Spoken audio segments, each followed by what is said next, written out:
Hello, missionaries. Good evening, one and all. Like you said, Vincent, we're cleaning the palette right now, coming off of our 500th episode, which was a very momentous occasion. After we received word from our good friend George Carmona after the show, thanking us and congratulating us. Thank you, George, for our achievement. One person did write us. I didn't write it down, but they said, "Congratulations on 500 episodes of your podcast. I just found your podcast. I'm going to start listening to you more and more, if only to find out if the guy in blue, which was you last on our 500th episode, is as much of a hater as he sounds because of you were showing hate towards power." Okay. Plot twist. I'm not the bigger hater. Welcome to the podcast. We're happy to have you. If you think my hate is strong, buckle up, my new friend. One final email from Michael Lockett. Hey, what's up, Michael? Len, Vincent, my fellow missionaries. Do you hear that sound? School buses. Yeah, yes, sir. It's a blessing and a curse. Look, man. I love hanging out with my not so little person in the summer, but it's time to get back to it. Congratulations on hitting the 500 milestone. I loved hearing about all the comics that have hit 500 issues. Thanks for pointing out those who have played fast and loose with the numbering to bestow 500 on titles like Daredevil and the Mighty Thor. To be fair, I don't think Thor played fast and loose with the numbers. Daredevil may have, but I don't think Thor Well, did. the thing about Thor, oh God, we almost made it through. Thor took over the numbering from Journey into Mystery. Oh, they did. That's right. They did. It didn't have a true number one. Right. So I guess it did play fast and loose. Right. Yes. Okay. That's fair. I forgot about I was thinking about the ones that it maybe like canceled or right, and then they were, like you said, stuff. with the X-Men, that at one point they were going bi-monthly and stuff, right, basically doing a speed run right towards this anniversary. Right. All right. Last week's movie for the 500th episode, Song of the South, is such an intriguing flick. I'm so glad you two picked it. Like you, I'd only seen bits and pieces on the wonderful world of Disney. When it was vaulted, I heard why. It put me on a quest to see the whole thing. When I finally saw it, I was not surprised in the least that a company overseen by a Nazi sympathizer, a conservative, a fierce anti-communist, and a hardline opponent of labor unions made this. Don't forget, also an anti-Semite. Go ahead. All that said, the whole resume. Got to list his whole resume. All that said, that 1946 animation is fire. Yes, it is. The scenes with James Baskett and Hattie McDaniel could have been a whole film unto itself or been the frame for the animation. My Wayback Machine stopped with you two was a bona fide classic, A Rainbow in the Sun. I'm so glad I rewatched this. The first time I saw this as a teenager, I was not mature enough and did not have enough life as a black man under my belt to really understand the dynamics, beauty, and dignity displayed in this film. This is so good in so many ways, it's not even fair. Do you think reading the play or seeing a performance is necessary to fully digest the story? I think he meant a raisin. Sure. In the sun. Okay. Because he did write A Rainbow. Sure. In the sun.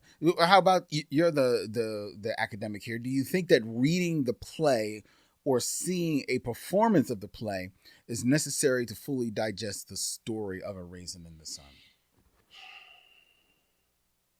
How many times have you seen it on stage? Twice. Who was the star? Who was? It was just local. Okay. Yeah, it was nobody, no star. So here's the thing about A Raisin in the Sun. As a play, it's just one set. Yeah. It's the younger's living room. Right. It's the apartment. It's that common room. And then you have the bedrooms on the side.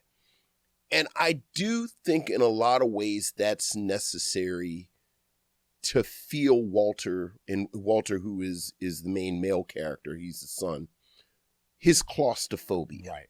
to feel his trappedness and his impotence. Mm-hmm. Like, as a man, the way you have told me I'm supposed to be a man, I cannot provide for this family. All I have is this space. And at every moment of the play, you see the sofa where his son Travis sleeps, which for Walter is a physical manifestation of his failure as a man, which then I think lends whatever sympathy you end up having for him. Like, you understand how he is. And then, you know, my other thing, and not to reheat our own nachos, but one of the very few, I'm not even going to say missteps, one of the decisions they make in the film that I wouldn't have made is that because the set is one set, it's just that living room, and the bedrooms are on the side. When the play starts and Ruth comes out the bedroom, she yells into the room for Walter to get up after she wakes up Travis. So you have this beautiful doubling of these two boys, because in a way the film is Walter's arc from boy into manhood. In the film, they show Walter in bed. Yes. Which I think sexualizes him. Okay. Like, you can't show him in his marital bed at the beginning because, again, only a man sleeps with his wife in the bed. So I didn't really like that. Also, there's a scene where they go and see the house. Yes. I don't think you should ever see the house. Should never leave that. Right. I think the house apartment should be this ideal. Yes. You know, this is so for me, I do like the play. Mm-hmm. I do like the play. I think, you know, talking about seeing it live, I never saw the original Broadway cast on. I've never seen a video. I don't know if it was recorded or not. Yeah. My favorite version that is recorded, there was a production with Danny Glover from like the 80s. That's really good. I'm 70% sure it's floating around. Like, you can probably find it on PBS.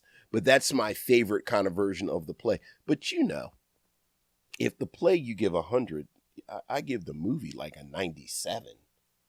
Like you know, Lorraine Hansberry writes the screenplay. It's the original Broadway cast, except for the young man who plays Travis. Right. I think Glenn Turman might play Travis in the original Broadway production. But besides that, it's all the same actors. So, you know. Okay.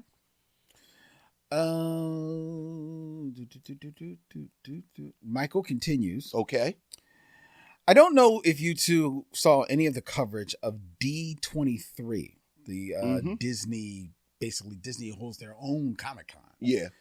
It just happened this past weekend. But they announced some of the actors for the May of 2028 release of a new X-Men movie. Mm-hmm. And the casting of the wonderful Maya Boyd. Yeah. Who I just saw in Joe Turner Come and Going as Storm. Yeah. It felt wonderful. However, the interwebs immediately jumped on this young sister for getting this role, trying to champion a darker-skinned, more comic, realistic Storm. And this pissed me off. Mm-hmm. The people casting are white. Their perspectives are white. The creators and most of the teams who have ever worked on X-Men comics have been white. The colorists in particular have shown Aurora, who is the real name of Storm, in varying shades of brown. Mm-hmm. They have never made her deep, rich, silky, sexy, shimmering Nigerian black. Mm-hmm. We have moved from the fine but light Halle Berry to the still fine but slightly browner Alexandra Shipp to the now solidly brown and still fine Maya Boyd. Mm-hmm. What do you two feel about what I see as colorism in our own community regarding our actors? All the best, Michael.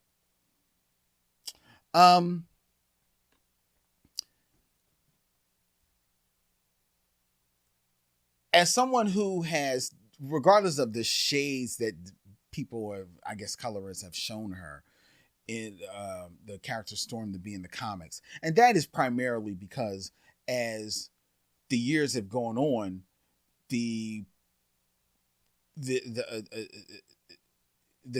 technical aspects of comics have increased, so they've had a wider crayon. Right. You can actually show someone darker. Right. You can actually show a different shade. Yeah. Because I think one of the reasons that the people who saw a Storm in her original iteration back in the 80s? 70s. Yeah, 70s. Yeah, 70s. In the 70s. That decade again. Mm-hmm. But one of the reasons we did was because if you were black in the comics, you were pretty much one shade. Yeah. Oh, yeah. You were brown. Yeah. And it was neither a light brown or necessarily a dark brown. It was that Crayola brown. It was brown. Yeah. So then through context clues of her being, African, you said, okay. Which, look, before we go down this road, she's half African. Her dad's from Harlem. Oh, I forgot about that. Right. Well, everybody forgets. We're here again. Everybody won't be a nerd until actual nerds show up. Like, I know, right? Her dad is a photographer from Harlem. But please continue. Okay. All right. All that aside, all I'm going to say is that I think that's the reason why we have grown to, picture in our eyes, mm-hmm. if brought to live action, as a darker skinned person. Sure. And then also for a long time, for all the years of the 80s, when you started talking about potential people to be, if there ever was going to be mm-hmm. an X-Men movie, which there never was, one of the people you always landed on was a darker skinned person because it was Angela Bassett. Right. So that's why you would say, it should be dark skinned. I honestly, I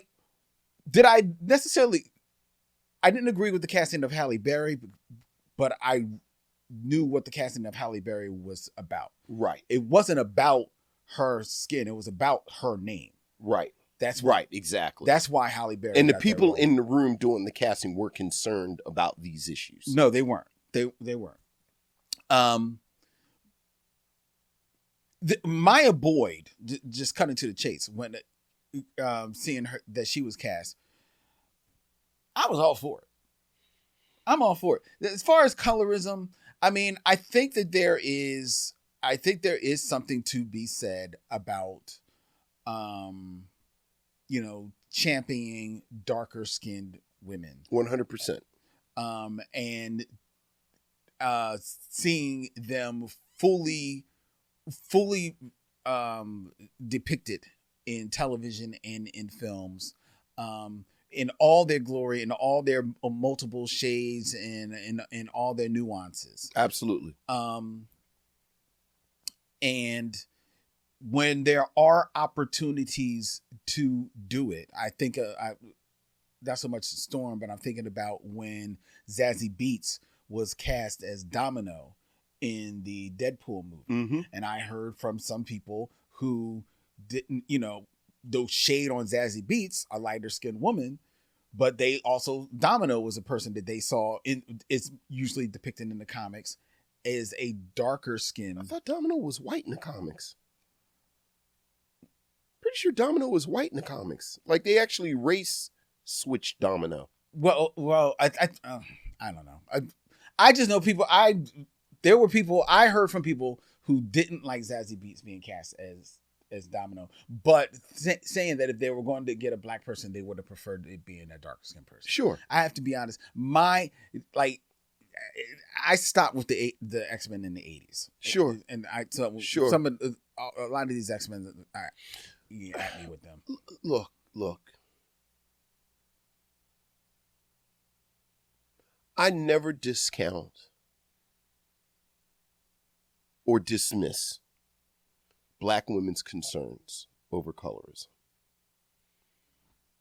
And as far as, unless they make, like the Vanessa Williams story, I am always going to advocate for a darker skinned actress, just because historically darker skinned Black actresses have not had the opportunities that they should have had. Having said that, I was really happy about Maya Boyd's casting. Me too. I actually did not think it was a problem. Like, I didn't think it was going to be a problem until I heard some voices, as Michael would say, talk about they wish the actress would have been darker, this, that, and the other. But I think she's brown. Yeah. Like I think she's brown. I think she certainly will be the darkest storm she's been in live action. But, again, that bar is pretty low.